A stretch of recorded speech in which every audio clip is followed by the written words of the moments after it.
The storm is here and investors are scared for their lives with markets on edge as tariff wars, yen carry trade 2.0 fears, and a nearly 11% wipeout and haircut to the S&P happened over the course of the last few months. Things are getting crazy out there. Is this the end of the cycle or an incredible buying opportunity? Welcome all to the Blockchain Basement. I'm your boy, the Druth. Diving into some great charts we've been watching over the course of the last few weeks here. Things have gotten very difficult to really pin exactly down where they are going, but we have some crazy news breaking from BlackRock and a lot of large media conglomerates on the fears that the average market is facing right now. Things are getting heavy. How should monetary policy react to hypothetical and theoretical changes to tariffs? You know that several parameters need to be answered before you can truly say how should monetary policy react. How long are the tariffs going to last? Are they one and done, or are we on a chain of retaliation and then counter tariffs? And how much are those tariffs getting passed through by the private sector out of just the goods where the tariffs are being applied? So if they're tariffs on intermediate goods and parts and components that are going to wind up being inflation in spillover industries, all of those things matter a lot.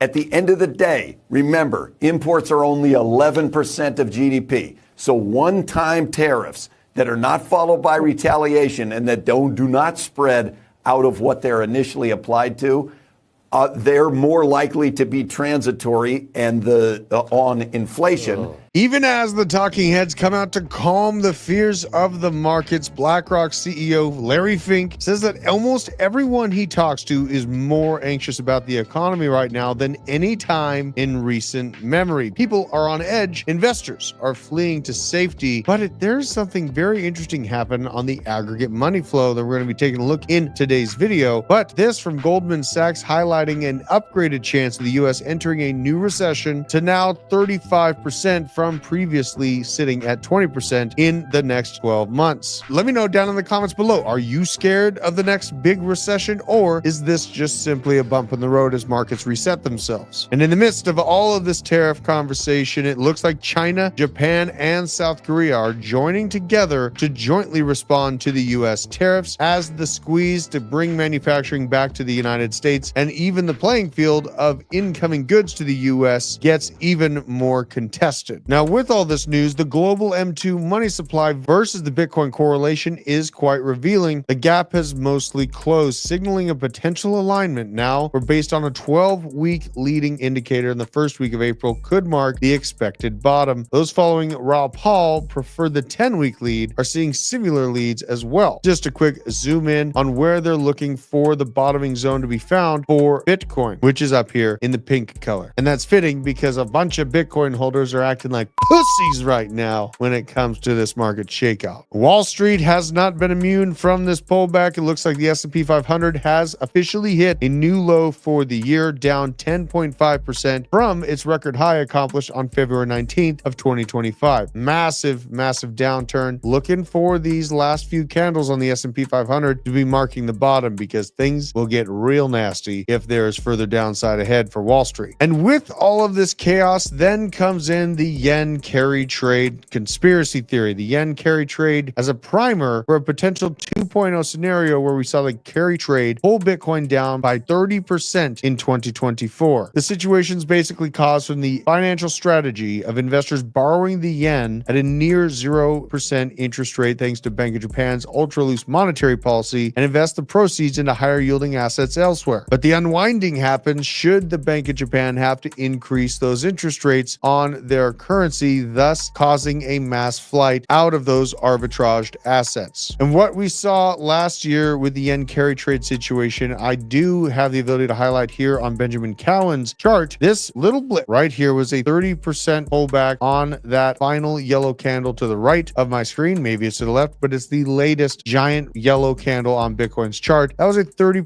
pullback. Where we're at right now, from top to bottom of our current candles, is already a 30% pullback, and generally finally, we're looking at the Bitcoin death cross coming up soon. Benjamin Cowan talking about you may notice local lows tend to occur around this time, meaning these moments are where Bitcoin finds its local bottom. All of this information, and we finally see some mega bullish signals printing. This is the fourth signal ever seen since Bitcoin existed from TechDev, highlighting the liquidity cycle, printing a new green dot. And something interesting about this is each one of these liquidity cycles in its low zones has essentially a W pattern form. Now, our current situation here in 2025 is showing a very similar pattern, a W pattern with two local bottoms found. And as you can see in history past, that equals a massive run to the upside afterwards. CryptoFace given some great insight to this situation as well, with the new weekly candle not yet clipping us. And this, if it did clip us down to that 70K, 78-ish realm, the bull run thesis would be off until further notice. The devil candles incoming unless we have that wave go up. And he's looking for this wave on the momentum to start rounding off and heading back on up to the upside. And when you're looking at the chart in aggregate, the cycle really is not looking too broken to me. This is Bitcoin with Fibonacci sequences overlaid over each entire bull cycle. And right now, this tis but a scratch for me in my comparison of where we're at. I have indeed taken advantage of adding to my positions in this latest pullback. And I've been in crypto long enough to just know the tech is here to stay. And the government is moving towards a Bitcoin reserve asset, which leaves the entire crypto ecosystem with an insane opportunity for upside and adoption as we are indeed being implemented into the real world. For those that flee, they may hate themselves from selling their bags on this local bottom for Bitcoin. I am of the believer we have much room to go on Bitcoin and really crypto in general. And it's just for the brave to be able to hold their coins into the fun times. Let me know down in the comments below what coins you are diamond handing during this latest dip and maybe positions that you've been adding more to in the recent pullback. But until next time, Druth out.